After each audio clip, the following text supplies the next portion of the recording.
زدني علما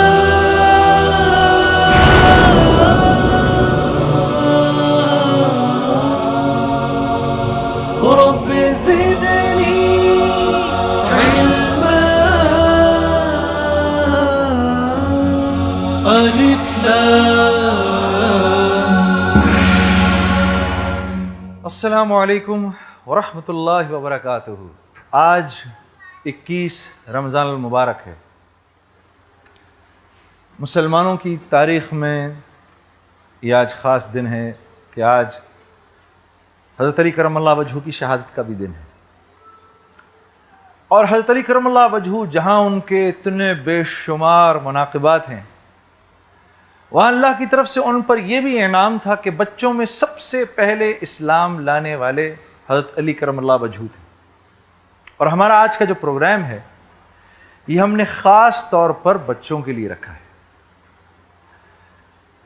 حضرت علی کرم اللہ وجہہ اور پھر ان کے بیٹے حضرت امام حسن اور امام حسین، اللہ کے نبی صلی اللہ علیہ وسلم جو پیار حسنین سے رکھتے تھے وہ بھی ایسا تھا کہ آپ صلی اللہ علیہ وسلم اگر کبھی نماز میں ہوں سجدے کی حالت میں، اور اگر یہ دونوں بچے اگر آپ صلی اللہ علیہ وسلم کے کندھے پر چڑھ جایا کرتے تھے، پیٹھ پر چڑھ جاتے تھے، تو آپ صلی اللہ علیہ وسلم اپنے سجدے کو لمبا کر دیا کرتے تھے۔ آپ مسجد سے ایک بار نکلے تو یہ دونوں بچے آپ کے کندھوں پر تھے، تو حضرت عمر رضی اللہ تعالیٰ عنہ آ رہے تھے، بے ساختہ منہ سے نکلا واہ واہ کیا زبردست سواری ہے۔ آپ صلی اللہ علیہ وسلم فرمایا ہاں لیکن یہ بھی تو دیکھو کہ سوار کتنے زبردست ہے۔ ہاں جی میرے دوستو، اللہ کے نبی خاص محبت تھی آپ کو بچوں سے۔ آپ مسجد سے باہر نکلتے تھے، اگر بچوں کو مدینے کی گلیوں میں کھیلتا دیکھتے تھے تو ایسے اپنے ہاتھوں کو کھول لیا کرتے تھے، اور بچے دوڑ کے آپ صلی اللہ علیہ وسلم سے آ کر لپٹ جایا کرتے تھے۔ آپ بہت پیار کرتے تھے، جو کچھ ہوتا تھا بچوں کو دیا کرتے تھے۔ ہمارا آج کا پروگرام بچوں کے لیے ہے اور ایک اسپیشل پروگرام ہے۔ آئیے میں اپنے ان بچوں سے پہلے آپ کا تعارف کراتا ہوں۔ میرے بائیں طرف پیاری بچی بیٹھی ہے ہنیہ طارق، ان کے ساتھ اسامہ بیٹھے ہیں، اسامہ ظفر، ان کے ساتھ حافظ حسان ہیں، اور ان کے ساتھ بیٹھے ہیں راؤ سیف اللہ۔ میرے دائیں طرف بیٹھے ہیں محمد عکاشہ، ان کے ساتھ بیٹھے ہیں حسن شفیق، ان کے ساتھ ہیں اسامہ خان، ان کے ساتھ بیٹھی ہیں کشف رضوان۔ برق رفتار مرحلہ، بہت آسان سوال آئے گا بچوں آپ کے پاس۔ جو سوال آپ لوگوں کے پاس آنے والا ہے وہ یہ ہے، ذرا غور سے سننا۔ نیچے دیے گئے حروف کو صحیح ترتیب دے کر ہمارے پیارے نبی صلی اللہ علیہ وسلم کا نام مکمل کیجئے۔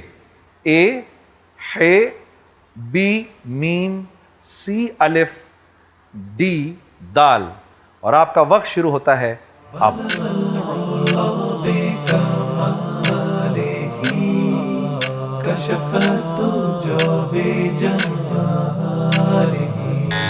آپ کا وقت ختم ہوتا ہے۔ صحیح جواب ہے احمد، اور صحیح آپشنز ہیں سی، اے، بی اور ڈی۔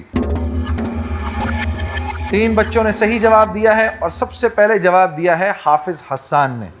آؤ بیٹا، ماشاءاللہ کیا حال چال ہے آپ کا؟ آؤ۔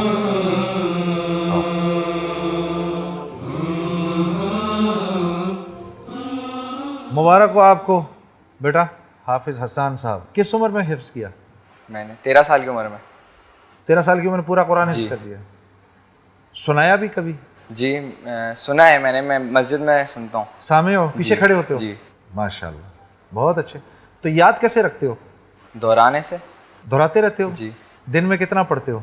ایک ہی دفعہ۔ ہاں جی۔ پارا کر لیتے ہو دن میں ایک؟ جی ہو جاتا ہے ایک پارا۔ ماشاءاللہ۔ جی۔ اچھا بیٹا حسان، ہم تم سے 14 سوال کریں گے، جی ٹھیک ہے؟ جی اور توجہ سے سننا ہے، ٹھیک ہے؟ اگر تم نے 14 سوالوں کے جواب دے دیے تو تمہیں ہم حج کے 2 پیکیجز دیں گے، ٹھیک ہے؟ جی۔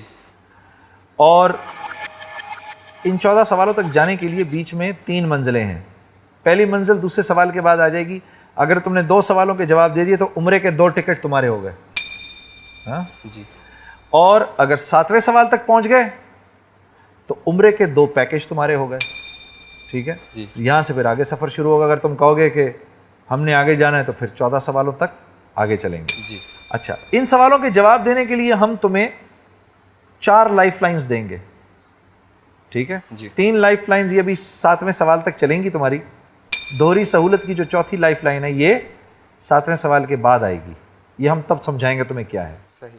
اب تم 3 لائف لائنز کون سی ہیں تمہارے پاس؟ سب سے پہلی لائف لائن یہ ہے کہ تم نے جن کا ٹیلی فون نمبر دیا ہے جی ٹھیک ہے تمہارے بڑے ہیں تم ان سے مشورہ لے سکتے ہو. یہ جو ہماری آڈینس بیٹھی ہے ٹھیک ہے نا یہ ہماری شورا ہے ان سے لے سکتے ہو. اور مفتی صاحب مفتی زبیر صاحب موجود ہیں جی وہ ہمارے راہبر ہیں تم ان سے لے سکتے ہو. تیار ہو؟ جی. نروس تو نہیں ہو؟ نہیں. دعا پڑھ لو. سوال پوچھنے لگا ہوں. اب جب یہ سوال تمہارے سامنے آئیں گے نا پہلے 2 سوالوں کے تمہارے لیے تمہارے پاس 30 سیکنڈز ہیں جواب دینے کے لیے. ٹھیک ہے پہلا سوال جو تمہاری طرف آنے والا ہے غور سے دیکھنا وہ یہ ہے. ہماری مذہبی کتاب کا نام کیا ہے؟ اے توریت، بی زبور، سی انجیل، ڈی قرآن کریم. ڈی قرآن کریم. کر دوں اس کو محفوظ؟ جی کر دیں جی محفوظ کر دیں جی. قرآن کریم دکھائیں جی جواب دکھائیں اس کا. ماشاءاللہ ماشاءاللہ. اگلے سوال کی طرف چلیں. اگر اگلے سوال کا جواب دے دیا تو کیا ملے گا؟ عمرے کے 2 ٹکٹ. عمرے کے 2 ٹکٹ. کس کو بھیجو گے؟ امی اور ابو کو. امی ابو کو بھیجو گے؟ شاباش. انہوں نے کیا عمرہ ابھی؟ نہیں. امی کی خواہش ہے تو پوری کرنی ہے. واہ واہ یہ تو کتنی زبردست بات ہو جائے گی. ہاں جی کتنے خوش ہو جائیں گے وہ. جی ماشاء اللہ ماشاء اللہ. تمہاری اماں نے کبھی سوچا تھا کہ میرا بیٹا عمرہ کرائے گا ان کو؟ ہاں پتہ نہیں. دیکھو اللہ کی طرف سے کیسے جی معاملات ہوتے ہیں. ہاں وہ تو سوچ رہی ہوں گی کہ ہسبینڈ کے ساتھ جائیں گی تمہارے ابا کے ساتھ جائیں گی. انہیں کیا پتا تھا کہ بیٹا ابھی کماؤ پوت بھی نہیں بنا لیکن مجھے عمرے کی طرف لے جائے گا. ہاں چلو دیکھتے ہیں صحیح جواب دینا ہے. جی انشاءاللہ. دوسرا سوال جو تمہاری طرف آنے والا ہے وہ یہ ہے تراویح کی نماز کون سے اسلامی مہینے میں ادا کی جاتی ہے؟ شعبان کے مہینے میں اے، رمضان کے مہینے میں بی، شوال کے مہینے میں سی اور ذی قعدہ کے مہینے میں آپشن ڈی. بی رمضان کے مہینے میں. سوچ لو پھر سے. بالکل سوچ لیا. پکی بات ہے. پڑھ رہے ہو تراویح ماشاءاللہ؟ جی پڑھ رہے ہو؟ جی. بی کو محفوظ کر دیں جی. ماشاءاللہ ماشاءاللہ. دکھائیں جی. لو بھائی حافظ حسان صاحب آپ کو عمرے کے 2 ٹکٹ مبارک ہو. کتنے خوش ہو رہے ہوں گے تمہارے اماں ابا اس وقت. ہاں بالکل ہے نا. دیکھو انہوں نے تمہیں قرآن حفظ کروایا تم نے کتنا اچھا گفٹ دیا ان کو. امی بیٹھی ہوئی ہیں جی بات کریں ان سے. بالکل. جی بہن السلام علیکم. وعلیکم السلام. آپ کو بہت مبارک ہو بہن. بہت بہت شکریہ آپ کا. امید تھی آپ کو کہ یہ آپ کا حافظ بچہ اس عمر میں آپ کو لے جائے گا؟ سچ بتائیں. نہیں امید تو نہیں تھی بس اللہ سے بہت دعائیں تھیں. جس دن سے الف لام میم میں انہوں نے اپنا میسج سینڈ کیا تھا ہاں اس دن سے بہت دعائیں تھیں کہ اللہ تعالیٰ میری یہ آرزو بچے کے ذریعے پوری ہو جائے. بہت آپ کو مبارک ہو. تو ہمیں بھی دعا میں یاد رکھنا. انشاءاللہ. حافظ حسان صاحب اگلے سوال کے لیے تیار ہو جاؤ. جی 45 سیکنڈ ہے بیٹا تیرے پاس جواب دینے کے لیے. جی. گھبرانا نہیں ٹھیک ہے کانفیڈنس کے ساتھ. ٹھیک ہے اگلا سوال جو ہمارے حافظ حسان بیٹے کی طرف آ رہا ہے وہ یہ ہے روضہ رسول سعودی عربیہ کے کون سے شہر میں واقع ہے؟ اے مکہ مکرمہ، بی مدینہ منورہ، سی جدہ، ڈی ریاض. لائف لائن یوز کر سکتے ہیں. ہاں تو ہیں 3 موجود ہیں. شورا سے مدد. شورا سے. روضہ رسول سعودی عرب کے کون سے شہر میں واقع ہے جی؟ جواب دیں جی.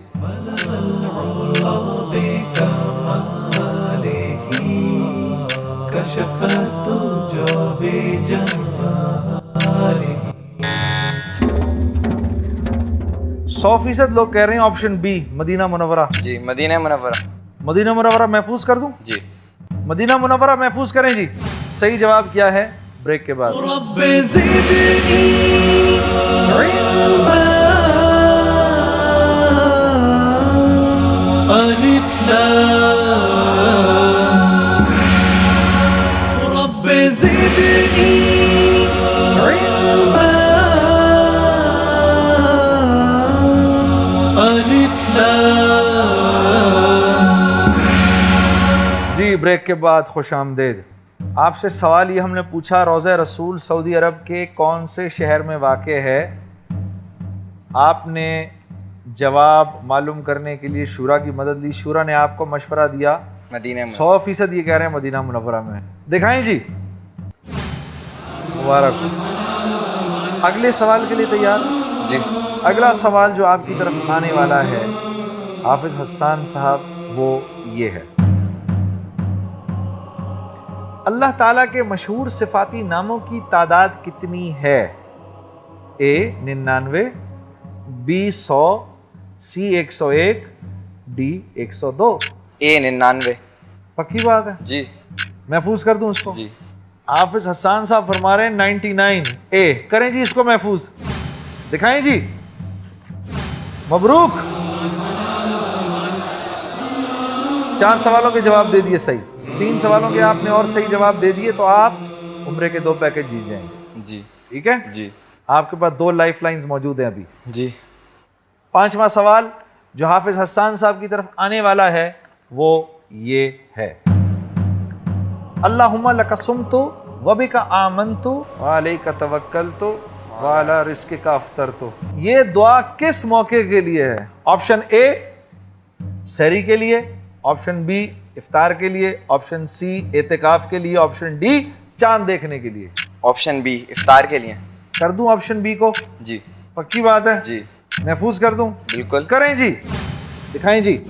واہ واہ واہ واہ واہ. 5 سوالوں کے جواب صحیح دے دیے حافظ حسان صاحب نے. چھٹے سوال کے لیے تیار؟ جی. 2 لائف لائن آپ کے پاس موجود. چھٹا سوال یہ ہے. فرمان نبی صلی اللہ علیہ وسلم کے مطابق ایک باپ کی طرف سے اپنے بیٹے کو مندرجہ ذیل میں سے سب سے بہتر عطیہ کیا ہے؟ اے رہنے کے لیے مناسب مکان، بی بافراغت زندگی کے لیے مال، سی ایک نیک اور فرما بردار بیوی، ڈی اچھے آداب کی تعلیم. ڈی. کر دوں اس کو محفوظ؟ جی. پکی بات ہے؟ کریں جی آپشن ڈی کو محفوظ کریں. دکھائیں جی.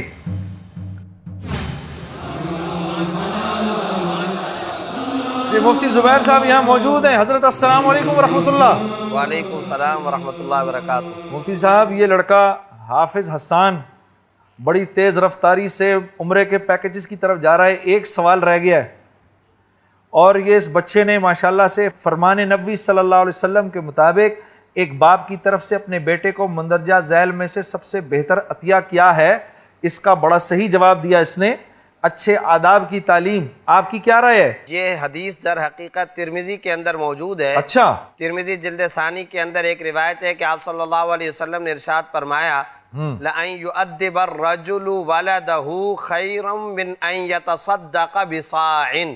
ٹھیک. والد اپنے بیٹے کو صحیح اور اچھے اور اعلیٰ آداب کی تعلیم دے، یہ اس کی طرف سے صاع کئی پیمانے گندم مال و متاع صدقہ کرنے سے بھی زیادہ بہتر ہے. واہ واہ واہ. اور اصل اس کے اندر نقطہ در حقیقت یہ ہے کہ اگر مال کو صدقہ کرے گا تو یہ ایک مالی عبادت ہے ٹھیک. اور فانی صدقہ ہے.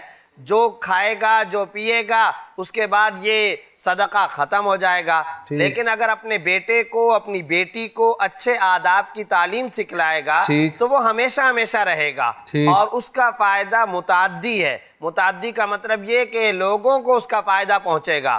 یہی وجہ ہے کہ آپ صلی اللہ علیہ وسلم نے ایک حدیث کے اندر یہ بھی ارشاد فرمایا انسان اس دنیا سے چلا جاتا ہے لیکن نیک اور صالح اولاد اس کے لیے صدقہ جاریہ بنتی ہے. وہ تو قبر میں چلا گیا لیکن اس نے اپنی اولاد کی جو اعلیٰ تربیت کی تھی اس کی وجہ سے بے شمار انسانیت کو نفع پہنچ رہا ہے، سکھ پہنچ رہا ہے، راحت اور سکون پہنچ رہا ہے. تو در حقیقت یہ والد کی طرف سے سب سے بڑا صدقہ اور سب سے بڑا عطیہ اولاد کے لیے ہو سکتا ہے. یوں حضرت مجھے تو نہیں معلوم تھا کہ یہ حدیث بھی ہے. جی. میں تو ایسے ہی ذہن گیا اس طرف، وہ سورہ لقمان کی طرف جی کہ لقمان حکیم نے جو نصیحتیں اپنے بیٹے سے فرمائی، حالانکہ وہ نبی نہیں تھے، اللہ نے ان کا ذکر کیا قرآن میں اور اسی طرح کی خوبصورت باتیں ان کو فرمائیں.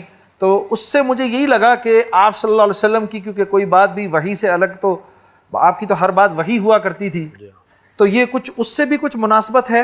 بالکل صحیح فرمایا. وہاں جو جس چیز کا آپ حوالہ دے رہے ہیں حضرت لقمان علیہ السلام کی اس نصیحت کا تذکرہ خود قرآن کریم کے اندر اللہ تعالیٰ نے فرمایا وَإِذْ قَالَ لُقْمَانُ لِابْنِهِ وَهُوَ يَعِظُهُ يَا بُنَيَّ لَا تُشْرِكْ بِاللَّهِ إِنَّ الشِّرْكَ لَظُلْمٌ عَظِيمٌ. اور جب لقمان نے اپنے بیٹے سے کہا اے میرے پیارے بیٹے اللہ کے ساتھ کسی کو شریک مت ٹھہرانا، ان شرک لظلم عظیم، بے شک شرک بہت بڑا ظلم ہے۔ اور اس کے بعد اگلی آیت کے اندر ہے وَوَصَّيْنَا الْإِنسَانَ بِوَالِدَيْهِ، ہم نے انسان کو اس بات کی وصیت کی ہے کہ وہ اپنے والدین کے ساتھ حسن سلوک کا مظاہرہ کرے۔ تو واقعتاً وہ جو ترغیب تربیت ہے وہ لقمان حکیم نے اس سورہ لقمان کے اندر اس کا واضح تذکرہ موجود ہے، اپنے بیٹے کو وہ نصیحت فرما رہے تھے۔ آپ صلی اللہ علیہ وسلم نے بھی حدیث کے اندر والد کے لیے یہ سب سے بڑا صدقہ قرار دیا کہ وہ اپنی اولاد کو اچھی تربیت کر کے سکھائے۔ جی مولانا، یہ پیارے بچے کے برکت سے ایک آخری نقطہ میں آپ سے پوچھنا چاہ رہا تھا۔ جی اسی صورت میں ایک جگہ پر اللہ پاک فرما رہے ہیں کہ لقمان حکیم اپنے بیٹے سے کہہ رہا ہے، یہ میرے سننے والوں کو اس کا بڑا نفع ہوگا، یا بنیا اقم الصلاۃ وامر بالمعروف وانہی عن المنکر واصبر علی ما اصابک ان ذلک من عزم الامور۔ بیٹے نماز پڑھتے رہنا، لوگوں کو اچھائی کی طرف بلانا، برائی سے روکنا، اور بیٹے سخت بات کے اوپر صبر کرنا، بے شک یہ بڑے ہمت کے کام ہیں۔ تو یہ کیا واقعی بڑی ہمت کی باتیں ہیں تینوں؟ بالکل آپ نے صحیح فرمایا، اور حضرت لقمان نے جو یہ نصیحت فرمائی ہے جی آپ اگر غور فرمائیں گے تو یہ بڑی عجیب گہری نصیحتیں ہیں، اور اس میں بڑا فلسفہ ہے۔ سب سے پہلے تو یہ ہے کہ نماز کا حکم دیا جا رہا ہے۔ اس سے پہلے میں نے ذکر کیا تھا کہ شرک سے نجات۔ اب بچے کو بچپن سے یہ بتایا جا رہا ہے کہ میرا روزی دینے والا، میرا مشکل کشا اور میرا حاجت روا صرف اور صرف اللہ رب العزت کی ذات ہے۔ پھر نماز پر لایا گیا، پھر اچھے باتوں کا حکم اور بری باتوں سے منع کرنے کی ترغیب دی جا رہی ہے۔ پھر بچے جذباتی ہوتے ہیں اور جو دل کے اندر جس طریقے سے آتا ہے فوراً کر گزرنے کی چاہت ہوتی ہے، تو آگے چل کر کے صبر کی نصیحت فرمائی، اور بعینی یہی صورتحال ہے۔ آپ دیکھیے قرآن کریم کے اندر آپ نے حضرت لقمان علیہ السلام کا حوالہ دے دیا، میں ذکر کروں گا حضرت یوسف علیہ السلام، یہ بھی تو ایک بچے ہی تھے۔ اللہ تعالیٰ کے ہاں بچے کے بچپن کا اتنا بڑا اونچا مقام ہے کہ اللہ تعالیٰ نے ایک بچے کے بچپن کی، اس کی ادائیں، اس کے کھیل کود کو، اس کے خواب کو، والد کے ساتھ اس کی گفتگو اور مکالمے کو خود قرآن کے اندر نقل فرمایا، اور ایک بچے کے اوپر فرما دی جو یوسف علیہ السلام کی داستان پر مشتمل ہے، جسے سورہ یوسف کہا جاتا ہے۔ آپ صلی اللہ علیہ وسلم کے بارے میں بھی آپ نے بالکل درست فرمایا، حضرات حسنین کی جس طریقے سے تربیت فرماتے تھے، اور بعض بچوں کو آپ صلی اللہ علیہ وسلم اذان سکھا رہے ہیں، بعض بچوں کو آپ صلی اللہ علیہ وسلم نماز کا طریقہ سکھا رہے ہیں، بعض بچوں کو والدین کی فرمانبرداری کا طریقہ سکھا رہے ہیں۔ تو آپ صلی اللہ علیہ وسلم بچوں کی اس طریقے سے تربیت باقاعدہ فرمایا کرتے تھے۔ بچے کا دل دماغ خالی سی ڈی اور کیسٹ ہوا کرتی ہے، آپ جو کچھ اس کے اندر بھر دیں گے وہ اس کے اندر فیڈ اور محفوظ ہو جائے گا۔ بہت شکریہ میرے حضرت، بہت بہت شکریہ۔ لو بھائی حسان، تمہاری برکت سے کیسی اچھی اچھی پیاری پیاری باتیں سننے کو مل گئی۔ جی ایک سوال کا تم نے جواب اور دیا صحیح تو عمرے کے 2 پیکج تمہارے ہو گئے۔ جی پوچھوں اگلا سوال؟ جی اگلا سوال جو ہمارے بیٹے کی طرف آنے والا ہے وہ یہ ہے، مختلف احادیث کے مطابق درج ذیل میں سے کس کی مغفرت شب قدر میں نہیں ہوتی؟ اے پڑوسی کو تکلیف دینے والا، بی والدین کا نافرمان، سی نماز چھوڑنے والا، ڈی روزہ چھوڑنے والا۔ ابھی تیرے پاس 2 لائف لائنز موجود ہیں۔ رہبر سے مدد۔ روک دیں جی۔ مفتی صاحب السلام علیکم۔ وعلیکم السلام ورحمۃ اللہ وبرکاتہ۔ حضرت ایک بار پھر آپ کی ضرورت پڑ گئی۔ دیکھیے ان میں سے چاروں آپشن جو ہیں جی حضرت، وہ سارے ایسے ہیں جن کی طرف ذہن جاتا ہے، لیکن آپ نے جو سوال پوچھا ہے اس میں مختلف احادیث کا آپ نے حوالہ دیا ہے۔ نماز کو ترک کرنا یہ انتہائی سنگین نوعیت کا گناہ ہے۔ رمضان چل رہا ہو اور روزہ کوئی نہ رکھے، اس سے بڑی بدبختی کی بات کوئی نہیں ہو سکتی ہے۔ اسی طرح پڑوسی کو تکلیف دینے والا یہ بھی انتہائی سنگین نوعیت کا گناہ ہے۔ لیکن ایک بات بتا دوں کہ مختلف احادیث میں آپ صلی اللہ علیہ وسلم نے ارشاد فرمایا